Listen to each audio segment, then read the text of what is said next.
So Ben Schneiders is an investigative journalist at The Age. His focus is on workplace issues, politics, business and corruption. Interesting combination. His reporting has exposed more than 24 companies for wage underpayment, including some of the biggest names in corporate Australia. So welcome, Ben. Thank you, Jenny, and thanks everyone for coming tonight and having me, and thanks to Moonee Library. It's a fantastic library, my first time here.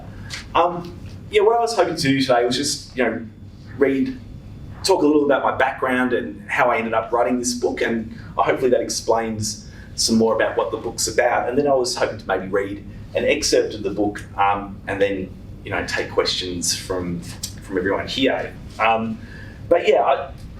So this has really been, my day job is an investigative journalist at The Age, and this has really been the culmination of maybe 6 or 7 years of work, this book, in reporting on the workplace system and wage theft.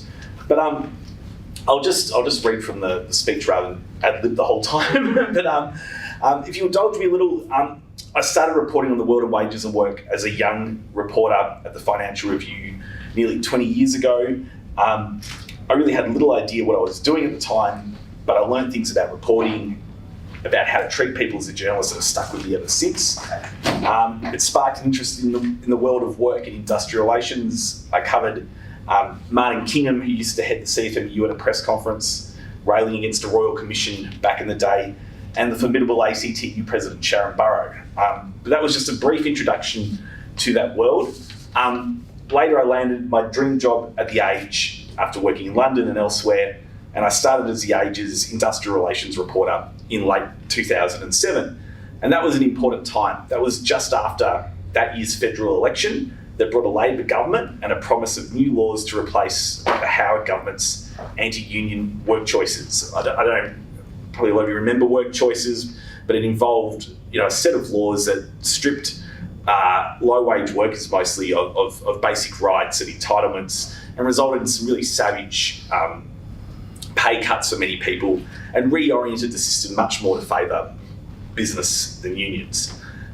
It was probably the key issue, or one of the key issues, that led to the defeat of the Howard government that year, and the union movement ran a really significant campaign called Your Rights at Work, and so that was the time I started reporting on that. Just after that, so we had a Labor government. It was a Rudd government.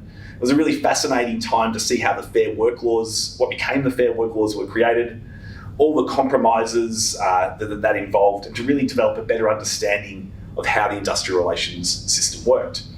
I was the IR reporter for 4 years, and to be honest, much of that time was covering job losses during the global financial crisis in 2008 and 9. A lot of the manufacturing jobs in Melbourne went.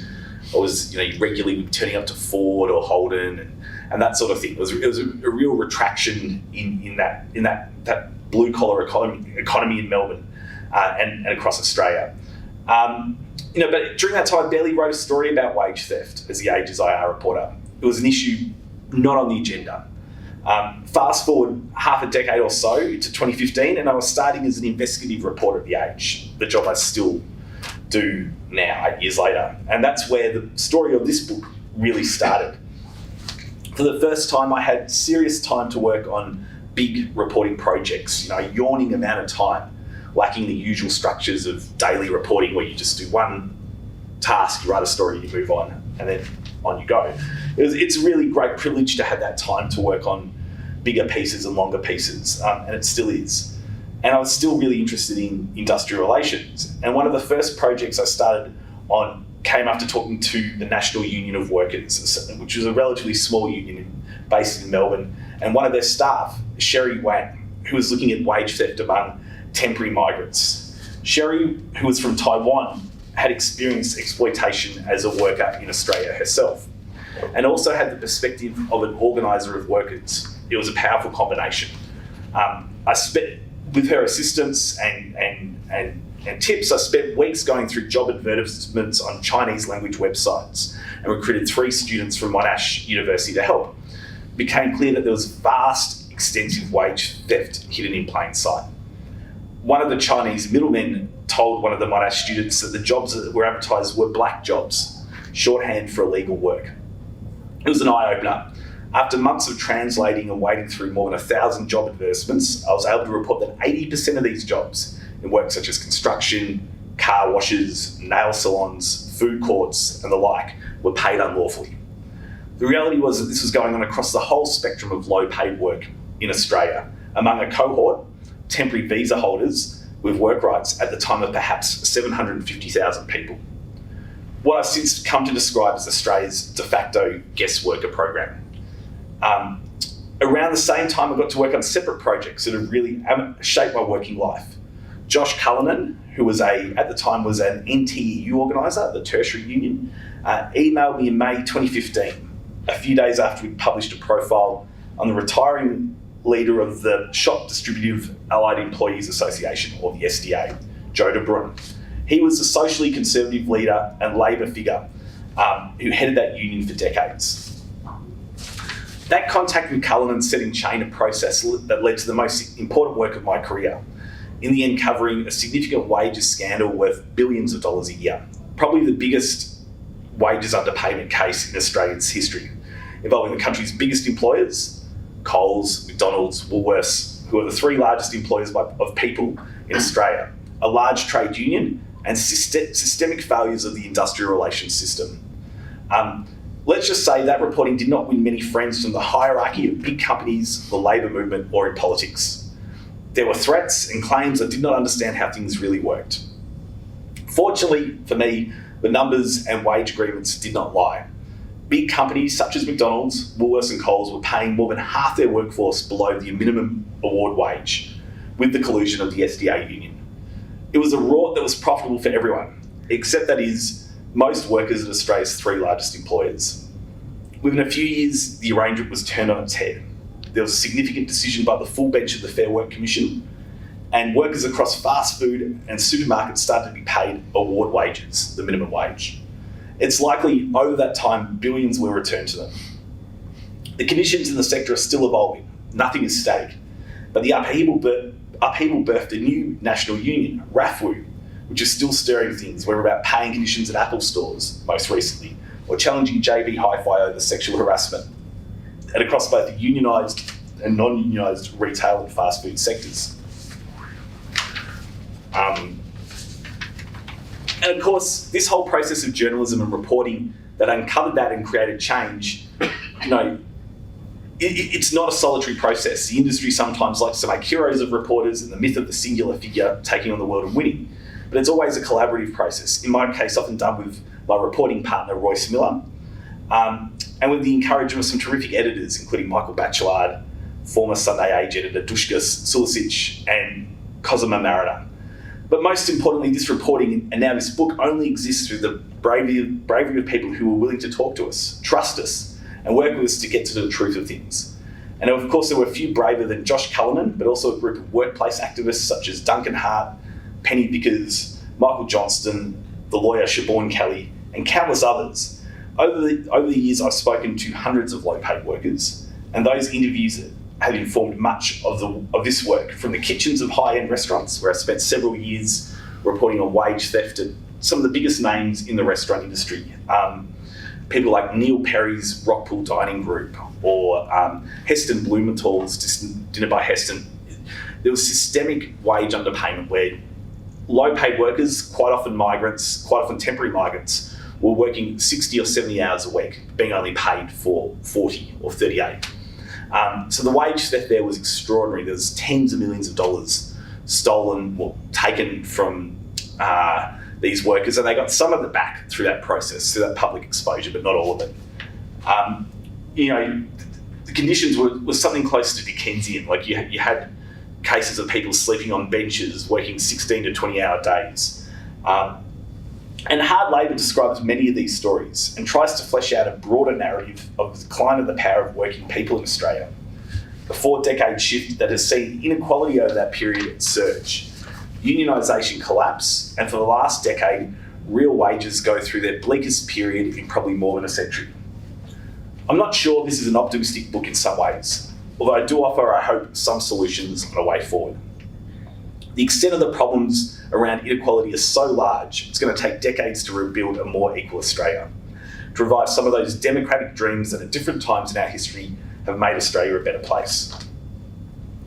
Now, not only do we have an economy increasingly dominated by oligarchs, we have a media largely owned by billionaires. Media concentration in Australia is alarming, narrowing the capacity of journalists to do the type of independent reporting work that I've described tonight.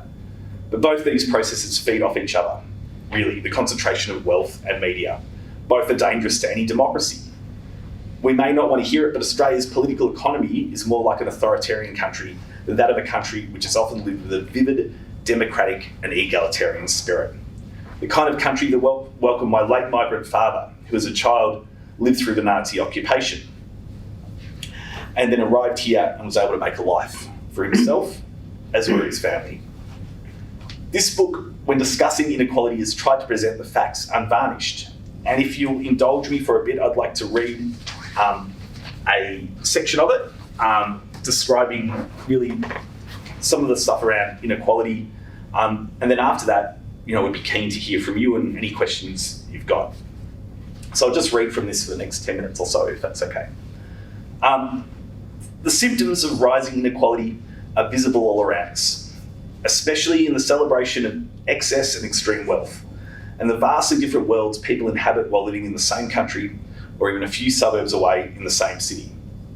Even how likely someone was to get sick and die of COVID-19 in the first few years of the pandemic was shaped by these material divides. Whether it is over access to private education, private health, private housing, adequate superannuation, or the jobs that people get to do, a whirring, self-perpetuating inequality machine has been created in Australia. It runs from the cradle to the grave, creating a parallel society for those who have the good fortune to access the gilded system or are born into it. The machine now appears nearly impossible to stop or slow. Rising inequality, along with climate change, are the major crises of our age, undermining democracy. Some Australians have lives of great privilege, unparalleled in human history. Less often acknowledged is another side to this prosperity. About 1/4 to 1/3 of the workforce is locked in a cycle of precarity through job insecurity, low pay, and often wage theft. A large, sprawling de facto guest worker program of up to 1 million non-citizens on a range of work and student visas has been created, mostly servicing the wealthy and the affluent middle class. Most of these facts are obscured from view, not part of the dominant narrative of what Australians tell themselves about life in this country. Yet these experiences are real and are a fundamental challenge to Australia's political and economic system, which was built through the 20th century and produced far greater levels of material equality. Based on statistical measures of income inequality, Australia has not been this consistently unequal since the 1930s, and is now more unequal than many of the countries in the OECD, ranking 13th out of 38 countries. It is more unequal by income than Poland, Greece, and Ireland. When we measure inequality by wealth, the gap is still wider. It's a great time to be rich. When we look to the US or parts of Europe, we can also see the effects of growing inequality. The lack of hope for a better future and the lure of the authoritarian leader. Whether the same forces could formalise and take root here is debated. But if we look closely, we can see their presence, albeit not yet in such sharp relief. There is a collapse of trust in our system to deliver opportunity as extensively as before, and a gravitation away from major parties to the often unhinged and to the conspiracy theorists. There is a spectacle of the billionaire Clive Palmer tapping into anti-vaccination sentiment to become a voice for those opposed to the status quo, even though there are a few greater beneficiaries from it than him. It's a now familiar dynamic that led to Donald Trump becoming a US president. At its heart is often a sense of powerlessness and a distrust that the institutions that have shaped Western democracies still work or ever did, or their incredible paths to a better life. Australia has become seriously rich since the 1980s as we open our economy more fully to global capital and trade flows, and as China boomed. We can see the exaltation of great wealth, the tens of billions owned by Twiggy Forrest, Mike Cannon-Brookes, or Gina Rinehart. These were unimaginable sums a few decades ago. The richest Australian in 2001 was Kerry Packer, worth $6 billion. 20 years later, The richest Australian was mining heir Gina Rinehart, who was worth $31 billion, her wealth having tripled in a decade. Yet the rising tide has not lifted all boats. Many have been left behind, particularly those with low levels of education. Once people without assets could make a good life for themselves here. Now, less so. Those without degrees earn about 50% less than those with a higher education. An analysis of Bureau of Statistics data shows that those with less education report having poor or fair health at twice the level of the most educated. All this breeds resentment, as people often feel intuitively that the system is stacked against them. And a more unequal society manifests itself in all sorts of ways, some obvious, some less so.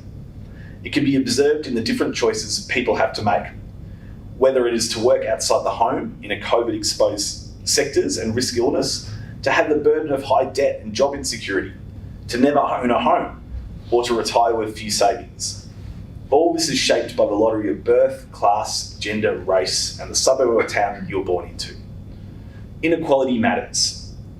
It condemns many of us to unnecessarily harder lives, and it is fundamentally undemocratic, based often on inheritance and who gets access to the best education, the best healthcare and jobs, and the opportunities to more fully develop their talents. Yet inequality, much like climate change, may increase too slowly to create a vivid and immediate existential crisis in the way the pandemic has, or had. Eventually, much like climate change, rising inequality causes fundamental changes to a society, as we've seen in countries with the sharpest disparities of wealth and income. It is a path to social upheaval and authoritarianism, to social revolutions, and to growing distrust and contempt. Much like climate change, when left to run wild, it becomes much harder to fix. The pandemic proved to be no leveler either. While we were told we were all in this together, the wealth of the richest few hundred Australians surged. The worst effects of the pandemic were felt by those in insecure work in the most disadvantaged suburbs of Melbourne and Sydney, either through catching the virus itself or losing work. Tens of thousands of temporary migrants were denied access to government support. Long queues were seen outside charities and food banks. Having a large temporary worker program meant that all the costs and risks were borne by these workers. In April 2020, senior federal government ministers told them that if they could not support themselves, it was time for them to go home as quickly as possible. A brutal message to people who had contributed so much to the country as students and workers. There was little pushback or ability to push back. These were non-citizens and fewer union members. There was next to no jobs for these guest workers, with their workplaces in areas such as hospitality often shut due to lockdowns and the pandemic. Capital is now so powerful and the system so stacked against workers and unions that the people that unions most urgently need to represent aren't even citizens anymore. More than a century ago, in the early years of the 20th century, the labour movement transformed the country, no matter how unevenly, for the better. It used strikes and the collective power of workers to create an Australia partially in its own image. Most famously, in the Harvester decision of 1907, the courts mandated a version of a living wage to workers. That decision set the tone for decades. The gains for working people were real. Labor governments were formed and life for many was much better than in other parts of the rich world, where at that time in the US, for example, workers on strike or campaigning for better paying conditions were still being killed by bosses and their proxies into the 1920s. Here, representatives of workers helped form governments. For half of the 20th century, a social bargain held in Australia. The labour movement remained strong, wages high, and the economy mostly closed through the imposition of protectionist trade policies, although the fundamental conflicts between labour and capital remained. There were many downsides to prosperity, and this narrow version of the working man's paradise was founded on unstable and discriminatory grounds. The abundance of cheap land and resources, a source of much wealth, was stolen from Indigenous Australians. Migrant labour from Asia was kept out through racist laws. Women propped up the system through unpaid and under-recognised domestic labour. By the 1970s, the system was stalling both here and overseas. Legalised racism was becoming untenable as the oppressed and colonised challenged it. Separately, both here and in other parts of the rich world, the collapse of the Keynesian model led to new pressures. Amid high unemployment and inflation, the profitability of businesses and returns on capital had become too uneven, as union strength claimed a bigger share of national income for workers. Business leaders were in revolt and wanted change to the post-world order, which had been shaped by public investment and reconstruction, and later on, rising militancy. From the 1980s onwards, Australia took a new path to boost the returns on capital to make the economy and system more competitive. This was sold as a new era of prosperity for all.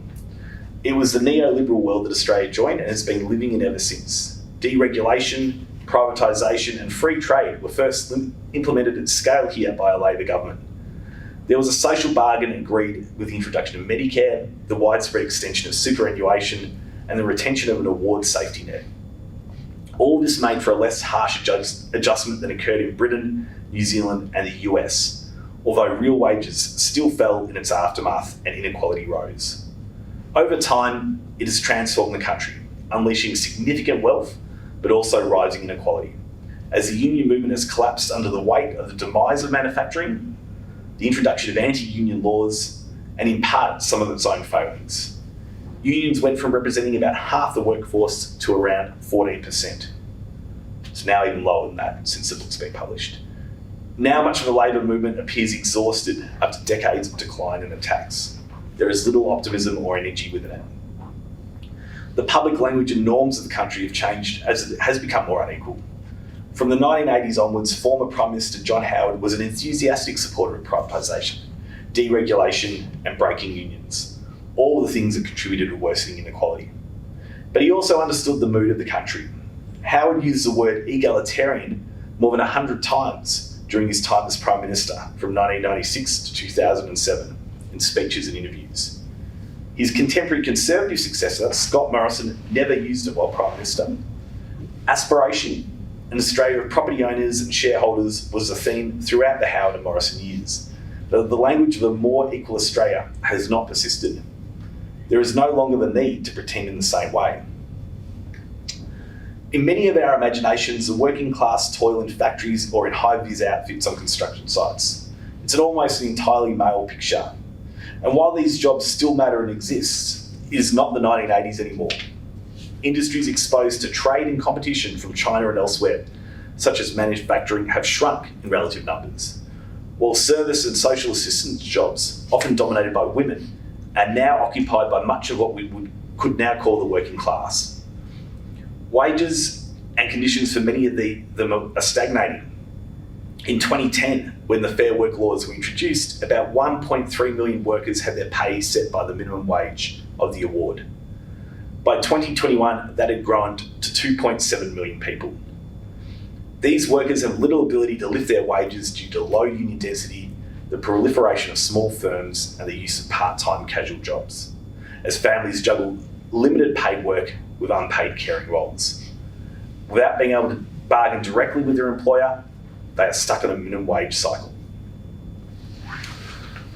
So thanks for that. That's an excerpt from my book, really looking at, I think, the broader picture of inequality. And then, I'd be keen to hear some questions, but I just thought the book really then moves on to looking at a series, I would say, of like case studies of different types of wage theft I've documented through my reporting and my journalism. A number of chapters look at the high-end restaurants, and it's told through people, but it's linked back to this kind of, I guess, this shifting in power in the Australian labour market and the Australian economy. So there's a focus on high-end restaurants, supermarkets, fast food, and in the end, Australia's farms, where some of the worst exploitation or poor conditions for migrant workers have occurred. It's not just a story of migrant workers, it's a story really of across the whole low-wage economy. It's just a case that really some of the worst excesses or some of the worst exploitation are those with the people that have got the least security or rights in Australia, really. Like one of the people I got to really know well through my reporting was a chef in a high-end kitchen in Melbourne. She would work 60 or 70 hours a week and be paid, a bit over 50 odd grand a year. She was broken by the hard work and the pressure. She was desperate. She was on a visa that tied her to her employer. It was a 4-year visa. What she really wanted, she came from, I won't say where, but she came from a poor country and wanted to get permanent residency in Australia. She wanted a new life. She wanted an opportunity. So she would work these crazy hours in the kitchen, be pressured to fudge the hours that she worked. And it was just lured in front of her, the permanent residency. Like the application itself was done through the company's lawyers who controlled the process and dragged it out in her estimation or in her version of events. But she knew she couldn't quit that job, because if she quit that job, she'd have to find another sponsor to sponsor her employment in Australia and also her residency in Australia. So she quits because of the poor treatment, the crazy hours, the wage theft.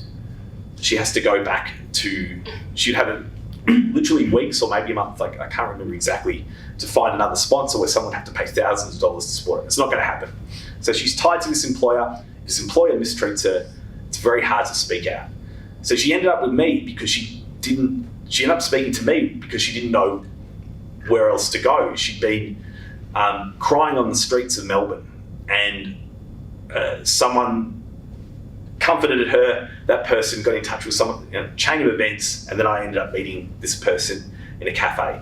And then I met more of her colleagues. And from that cascaded the investigation into the Rockpool Dining Group, which was the biggest high-end restaurant chain in Australia. It turned over $300 million. But from that one story and months of work, I was able to show that this is a systemic problem across that group. And there had been tens of millions of dollars of wage theft. But it required the bravery and the courage of one person who, by speaking to me, if that had been found out, would have lost their job, would have lost their place in Australia. But then it's just a small example, I guess, of some of the pressures that people felt to stay quiet, to not join unions, to not speak up, to have to accept their low pay or poor working conditions. And the book tells a variety of these stories in different ways. So I'd be keen to see if anyone's got any questions or. I've got questions, but I will let other people ask first, otherwise I'll monopolise. Steve? Who's supposed to oversee the pay and conditions? Is it some Fair Work up to them, or What's that? Sorry. who's supposed to oversee the Yeah. So pay that these people get? There must be someone to audit this at all. Yeah. So there's a variety of ways. Like some it's informal and some it's formal. But in the end, the formal role is held by the Fair Work Ombudsman. So if someone's being paid the wrong rate or is being underpaid, the Ombudsman has the power to then launch an investigation or take action and to get the money back. In practice, the system's completely overwhelmed. The Ombudsman doesn't have the resources to do that. For a long time, it didn't so much even have the inclination to take action, and wanted to sort of see its role as a cooperative role to try kind of like sort out issues and in a sense smooth them over. But they're the ultimate government regulator of workplace relations in Australia. Informally, the unions play an important role, but over time, as they've become much diminished, there's whole swathes of the low wage economy where it's non-union. Like hospitality, for instance, you might have 1 or 2% of workers who are unionised. So there's these huge gaps in regulations. You've got a really overburdened and stretched Fair Work Ombudsman, and then you just don't have a union presence anymore. So, you kind of kick over a rock anywhere in hospitality, and invariably you would find significant breaches of the law. When I was young, I found that, the trolley collection services for Coles and Woolworths and big shopping centres. I worked in Wollongong and Canberra in half a dozen different places. You just rock up and ask for a cash work, and if you had a licence, you were favoured because you got to drive. It was all cash. Yeah. And it seemed to me to be run by criminal gangs, actually. You're right. That there would be an Asian guy who would turn up and give so many thousand to the foreman. They'd need an Aussie guy to manage the Aussie crew. Yep. There was an Asian guy who'd come and he'd give several $1,000s cash, depending on the centre, and the guy had to make it work for that much. Yeah, wow. And their company had the contract, like, so he was associated with a legitimate company, the Asian guy, but they paid it all in cash. And so they avoided paying any entitlements or, like, I got run over by a car at the car park. Yeah, right. And you think I got you covered? No, they gave me a week off and said, good luck. But, you know what I mean? Like, I was... I heard of these Asian bosses turning up and beating people when they asked for more. There was young guys. I actually did a claim around Christmas one time. The wages went up because there's so much work in the system that the Asian guys said, you only get this fixed amount every week. That's it. You got to make it work. And so they underpaid a number of the staff, and the staff complained. And the foreman at this one particular place in Canberra, was working in Canberra, slapped around a couple of the young guys, and their mum came and complained, but nothing was done. And I ended up paying the tax department. Nothing happened, but I did do a claim through work. I did a claim. The version of work cover. And work cover. Someone came along, and these guys were so stupid. They left the roster book sitting at the back dock of the Woolworths, and so the work cover came along and found it with the hours. So I was given some payment, but I was just one of dozens of workers at that one centre, and there's hundreds of these centres through Australia. Yeah, that's really interesting. What surprised me was how obvious it was a criminal enterprise, and that it was operating like that. It didn't take any effort at all to. And were they doing this work for major supermarkets? Oh They presumably they had a legitimate contract with these companies, but where they profited was by they would take a legitimate contract, but then the actual work itself was performed entirely on the black market wages, and so they would have to pay any overheads. The only thing they had to pay for is the tractor and stuff like that, and then they probably make up, some people on the books. One time when the guys in Wollongong at what was it, Barry Meadow or Union Direction? Anyway, one of the shopping centres there near town, and we complained about this is before I got there, and the story I was told was that the guys had complained because they hadn't been paid, and basically 30 of these young Asian guys turned up and confronted, like a gang of them turned up to confront the workers there. So they were gangs. Gangs that were associated with running this. That's really it's really interesting, and I think this is something I've come across a lot of those kind of subcontracting chains where you have a contract. It's legitimate at the top. Legitimate top. You might have a major retailer who then might use a quite legitimate contractor. They contract out to, and then that contractor will contract out some of the work or all of the work down a number of chains, and then you end up with what's potentially a dodgy or a criminal enterprise. And so you would, that particularly in the farming sector, you would end up where there'd be some gangmaster with a mobile phone who's just, doing all sorts of extraordinary things. And then there's people complain of sexual violence or violence, threats, you name it. Like it's really the Wild West in a lot of types of work, and there's the regulation on paper isn't enforced, or there's no capacity for it to be enforced. And the people they attracted to this particular one, and migrants in one areas, but it attracted a lot of people who didn't want to pay tax because they wanted to avoid their child support. Because they were low education or something like that. So they didn't have any other options. And that also meant that they didn't have any real ability to represent themselves. But probably most of them didn't know they could ask the Fair Work to try and get their wages like I did. Like I just happened to know that.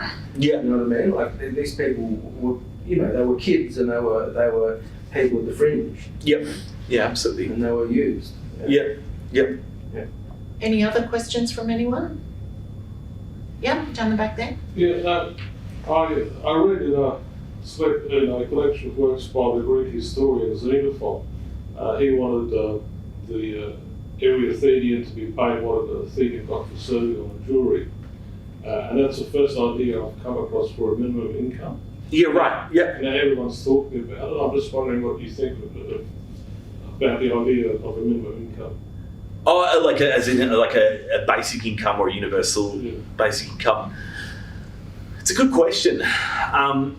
So I guess the background of my work and knowledge is really about the regulation of labour and minimum wages and that kind of thing, and that's kind of what's animated me in my work. But I have mixed views about a minimum, a basic income. I think it's. I understand its appeal because there's a there's the sense that sort of like the things that were working in the past are falling apart, and for a lot of people, there's like if you're not in work, the safety net here in Australia is really poor. Like we're talking about the New Start or whatever it's called, the unemployment benefits. We don't have a well-developed social security system, and in Australia the wages safety net has done a lot of that work from the harvester decision onwards, that people make a life or require heavily on work to survive. In European countries, there's far higher levels of income replacement and far higher levels of taxation as well, which support that. I think I think in the very least, sort of the, whatever you call it, but having unemployment benefits that are far less harshly,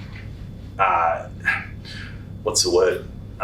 They're very harshly regulated. Like if you breach things, you lose all your payments. And one of the other big issues with them, being a recipient of them for a long time, is the fact that you rapidly, if you work any of this casual work, which is all you can often get if you've got more skill, your benefits get slashed. So it becomes a place where it's not worth you working any significant amount, because there's a threshold at which they start reducing payments. So, okay, I'm better off if I work 10 hours a week, but if I work 30, in fact, I'm only $20,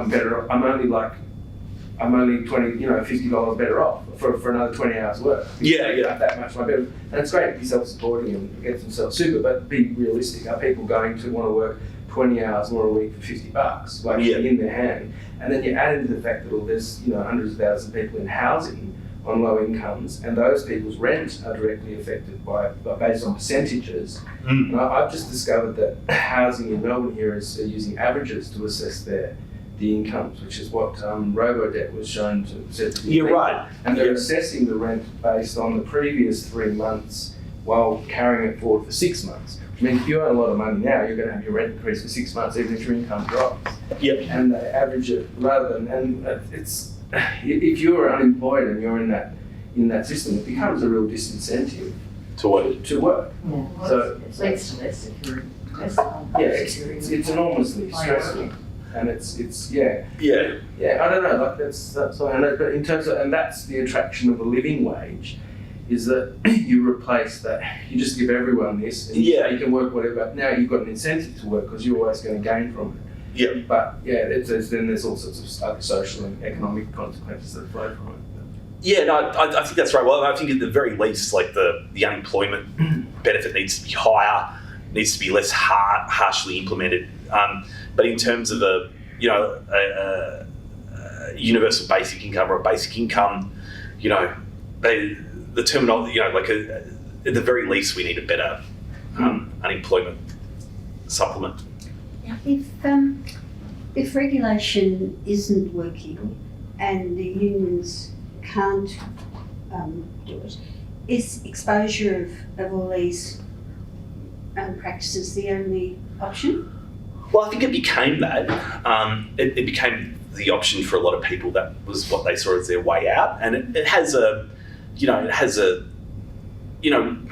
was effective on one level. Like you had a situation where the attention on wage theft, which really peaked in the sort of the period from say 2016, 17 through to the pandemic, you started to have major companies forced to do their own audits, and they started declaring that, we've actually underpaid people 2, 3. All that Columbaris stuff. Yeah, there was Columbaris, and there was big companies like the Commonwealth Bank. There was one case involving Woolworths where their middle managers were underpaid $400 million. Like it was a significant amount of money. Coles as well, and there was complaints. People would make complaints, and then they would say, "Okay, we've got a problem." They would do an audit, and then they would say, "Okay, and that came out a lot." Like the ABC even was caught under. Melbourne, the universities have got a terrible record of wage underpayment, particularly of casual academics.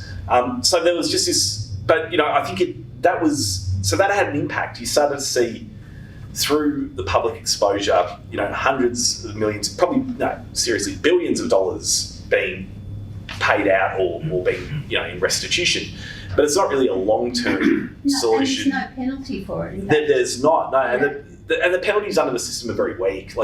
People were outraged when Calumbaris admitted that the extent of the underpayment in the end was something like $7 million, and the contrition payment that he made was, from memory, $100,000 or $200,000. So he got away with underpaying $7 million, and through a negotiation with the Fair Work Ombudsman said, okay, I've done the wrong thing, hands up, I'll pay out an extra $100,000 or $200,000. I can't remember exactly, but it was of that order, and it was just a really inadequate. The risk to him was his reputation, but the financial risk was negligible. And many companies just got away with it, or they paid back a fraction of what they underpaid, and there was no extra penalties on top of them. There was nothing. Yeah. My feeling is that you could resource the ombudsman more, and you could give it a greater teeth and allow it to have more rights and powers. But there's going to be limits on what it can do as a government regulator. There's only so many staff you can hire. What the low wage economy really needs is effective and well-resourced unions as well. It's going to be a combination of that, I guess, government regulation, but also that kind of regulation via people being union members. Yeah. Actually, the gentleman over here had a question first. Yeah, thank you. The Labor movement had a unique position in our system through compulsory conciliation and arbitration. I haven't really analysed the recent laws that Labor's proposed. It seems that even the Gillard government can go as far as reintroducing arbitration. That's right. Yep. In the passage you just read, just how exhausted and a little optimism that is within the Labor movement. Is that just because the system's so stacked, or they don't think that they can shape the system anymore? Could they fight for the reintroduction of the system that was previously in place? I think it's a really good question. Really important question. It was a really pivotal moment, I think, that period after work choices, which way the government went, and they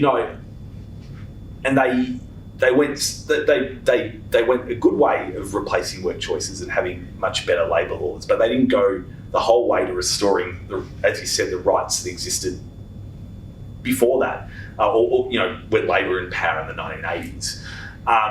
So there's no arbitration powers. Basically, I think we're in an interesting period now. There was the first wave of reforms last year, which dealt with multi-employer bargaining. I'm still trying to really get a sense of how significant they are or not. I'm concerned that they're probably too legalistic and technical and hard to use. That where there's existing kind of strong unions, they might be able to use them and get some good outcomes. But I suspect that the overall impact of that might be, pretty minimal or on the margins. That's my sense of it, but it could be, I guess, diminished. There's clearly much more of an appetite to adopt pro-union or pro-worker policies than there was 15 years ago. But that's, and for the Labor government or the Labor Party, their affiliates, who are trade unions and play a significant role in the party's operation, across the left and the right, they've all experienced the same thing, which is this kind of reduction in their numbers, or the reduction in their power and the reduction in their ability to shape wages. We're seeing that really clearly now. We're going through inflation of nearly 8% or around 8%, and wages are growing at 3.5%. At a comparable time in the early 1980s, when inflation was at a very high level, wages were able to match it. There was the metal workers in the early 1980s were able to get 20% pay increases. That's impossible now. There's not that strength in organised labour. It was half the workforce at the time, when they're talking now, the Reserve Bank or whatever, about the wage price spiral threat and all that sort of stuff, they're really harking back to that. And it's a really ridiculous comparison because that can't happen now. It can't happen because people don't want to be paid to compensate their declining standard of living. They just can't bargain collectively or for themselves for higher wages. So we're stuck in this kind of moment where there's a much greater disparity in power. I'm not sure if I answered your question, but I kind of went off on a bit of a tangent. But We've got a couple of questions over here too as well. Yeah. So no, you go first. It's kind of following on about the thing, and sort of my original question was about unions. I just say, so I just add this, but don't answer straight away. Who does represent the workers who aren't represented by unions? And in terms of bargaining now, but my actual original question just came to mind from you mentioned the collusion of the SDA in keeping wages flat and growth flat. I'm a member of the SDA. I mean, should I be a member of the SDA? Are these who's representing me and how? So who represents the unpaid and how are the unions? So in a sense, the unions still play a really important institutional role. Like if you're paid by the award, which 2.7 million or 3 million people are, or whatever it is, there's going to be an annual wage case where the employer groups, the Australian Chamber of Commerce and the Australian Industry Group and the ACTU, or depending on the award, individual unions will make submissions. So the unions still play a really important role institutionally in the system, which has really lasted for well over 100 years in Australia, and that's still an important, I guess, safety net or protection for people here. It's weakening, but it's still there. So if you're on an award, you might be in a workplace where there's no unions, but the ACCU is still going to go to the Fair Work and make submissions and say the minimum wage should go up 5% this year. The employer group will say 2.5%, and the commission splits the difference. That's a typical outcome. The commission takes the arguments from the ACTU and the affiliated unions seriously, but that's really what influences the wages of low-wage people. There's obviously a lot of people who now fall outside the award system as well, like contract workers, gig workers, where their pay is... They're structured all sorts of things to try and... and then there's obviously people who, even though they're entitled to those award wages, don't get paid them, which is really, a big theme of my book, the extent of wage theft. So there's that. So the unions still play an important role, even though they're much less significant in the workplaces of Australia. They still play this really important, significant role which affects the pay conditions of millions of low-paid workers. In terms of the second question in the SDA, so this was a bit where really, it was a really unusual story in that normally the stories around wage theft or what have you, it involves, an employer. Typically, there's not much union presence. There's breaches of the law, and that's the kind of a narrative. And there's different ways that wage theft occurs, or different ways that employers structure themselves to do it. In the case of the SDA, in my view, it was a really kind of shameful period in Australia's labour history, because it was pretty clear they knew that the deals they were doing were going to leave a lot of people worse off. And why were they doing that, or why were they happy to doing that? Well, they didn't say this, but when you looked at the arrangements they had with employers, and some of which employers which were very hostile to unions, like say McDonald's, which everywhere in the world they go, they try to keep unions out. They have a very strong anti-union stance, like a lot of American multinationals do. But in Australia, they would allow SDA organisers into induction. They would allow them to sign up members. The trade-off very much, I believe, was that the SDA was bargaining that access and sort of essentially membership in exchange for doing generous or sweetheart deals with the bosses. And the SDA's mission is far more, I believe, it's far more political than a lot of the other unions. They've run they were one of the unions that emerged out of the Labor split from the 1950s.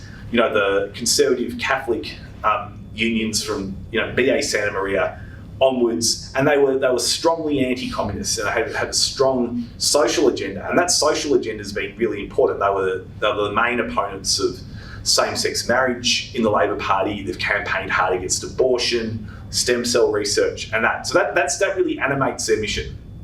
They get political power in the Labor Party by having so many members. They get the members. They can't get that number of members without being on really good terms with the boss. They actually, and this has changed a bit over time, but one of the stories we did was that they were paying tens of millions of dollars to the employers for payroll deductions. They were paying 10% the cost of the membership fee to the employer to sign. They were actually paying the employer to sign people up. Now, the cost of a deduction from a payroll is minuscule. It's some fraction of 1%. It should be, but they were paying these big chunks of money. So they had these really tight networks or tight relationships with employers. And as these cases showed, the Coles decision in particular in 2016, and then a lot of these kind of agreements they struck with employers, everyone you looked at, more than half the workforce was paid below award, which is significant. Gentleman over here with a question. Didn't the Victorian government introduce fairly strong laws about wage theft? They did, yeah. They in their last term they made it a crime. So they were either the first or they're one of the two states that have criminalised wage theft. Queensland's the other, and there's this might be in the next wave of the federal government's reforms. It could be a similar move to make it a crime nationally. We're still very early. What's it called again? The Wage Theft Inspectorate in Victoria has started. I think took its first case to take an employer to court for wage theft. So that case is underway now. So no one's been prosecuted for a criminal offence or found guilty of a criminal offence yet. So it's still early days for that. But yeah, that was something they did. Yeah. So just yesterday actually, our son-in-law who works for a fairly large company, and him and his colleagues got together and started having a look at their wages and realised they'd been underpaid. And they've gone to the boss or the senior management and said, listen, this is not right. And they've said, oh, well, yes, we think you're right. It was actually a few weeks ago, and he's owed 15 grand. Yeah, so right. they're going to pay. So I don't think it was wage theft, but was it a genuine mistake? I don't know. Or did the company know they were underpaying these people? Or And that's the hard bit sometimes as a reporter, because it can be genuine mistakes. The system isn't straightforward. Sometimes agreements can be really long, or the award can be relatively complex. People make mistakes. But Never goes the other way though. Rarely goes the other way. Absolutely, there's far more mistakes to rip people off than to overpay them. But you've got to sometimes say, okay, in some cases maybe it's a mistake, but on balance, that's not the case. It's not the hospitality workers. Nah, it's deliberate. It's done knowingly or what have you. And the bar in terms of the crime of wage theft in Victoria, and I'm sure Queensland, is quite high. They have to really be able to show that this was, gather the evidence that this was done deliberately. There's a whole lot of strong words about the intent of it and that kind of thing. So the more routine wage theft that I describe in this book and in my reporting, that wouldn't be captured by the crime of wage theft. So it's kind of like a significant big stick for the absolute worst cases, but it's not going to capture. It's only going to capture a handful of. It's only going to capture a relatively small number of scenarios or situations. So the other thing that happened to him, he worked for another company, and they didn't make their employer contributions to super. That's really common. Yeah. And so it turned out that the tax department got involved, and they said, well, he was owed $10,000. You're right. And the tax department just said, oh, well, once we get paid, you'll get paid. Yeah, right. So the tax department's trying to get money out of this company. Yeah. And once they do, he'll get his money, but that's years ago now. So. that's an all too common story, unfortunately. Yeah. We're starting to run out of time, but we've probably got time for one more question. Yes? Oh, sorry. Yeah, oh no, well, we can do two, but yeah. It's not a question, it's not a statement. I work for a government agency, I won't say which one it was. Yep. But we had our certified agreement and it was being debated, and like the chief commissioner addressed admin staff. I mean, I was the lower in the pecking order. And she said, "You're not even worth the money you're on now, let alone more." You're right, yeah. Oh, so yeah. Charming, yeah. So I did it later, when short the previous government, Labor government was in, there was harassment commission on, and I did a submission, and I got just legal aid to look over it, and I thought, have I done something wrong? Is it all right? And when I told him that, he said, "You be sure and you put that in about that chief commissioner." You're right. Saying that to you. Yeah. It's like, Terrible. it is a real arrogance. Yeah. Mm. Sorry, was that someone in your own company or an arbitration person? Oh, it's not an arbitration. She was like the boss. Right. Someone in your own company? Yes, like a chief commissioner, Yeah. so to speak. And yes, we've got to dress up like that. So there you go. Isn't government run by corporations anyway? It's a no-win situation for work. I think it's like Anyway. I think the relative power of business interests in Australia has shifted significantly. Compared to 30, 40, 50 years ago. And you can see that in the data about the share of income that goes to profit and to wages and the relative changes in that. You can see that in where income inequality is gone, wealth inequality and the like. And sometimes, in the shorter term, it doesn't look that apparent. But if you look back, and I looked at economic data going back 40, 50, 60, 70 years, and you can just see this significant change in the way that Australia's distributes wealth, and we're living that now. Like, this is the sharpest fall in real wages, maybe in 100 years. Yeah. Gentleman over here had one last question. No. Oh, you didn't? I thought you put your hand up. I was just telling my papers. Oh, that's all right. That's fine. Thank you, Ben. That was really, really interesting. I have lots I could say, but I probably shouldn't, so I'm not going to. Not in public anyway. Thank you so much. That was really wonderful. Ben has said that he's happy to sign copies of his book, and our local bookseller is here, so with copies of the book down here. So thank you, Ben, for coming, and please fill out the forms.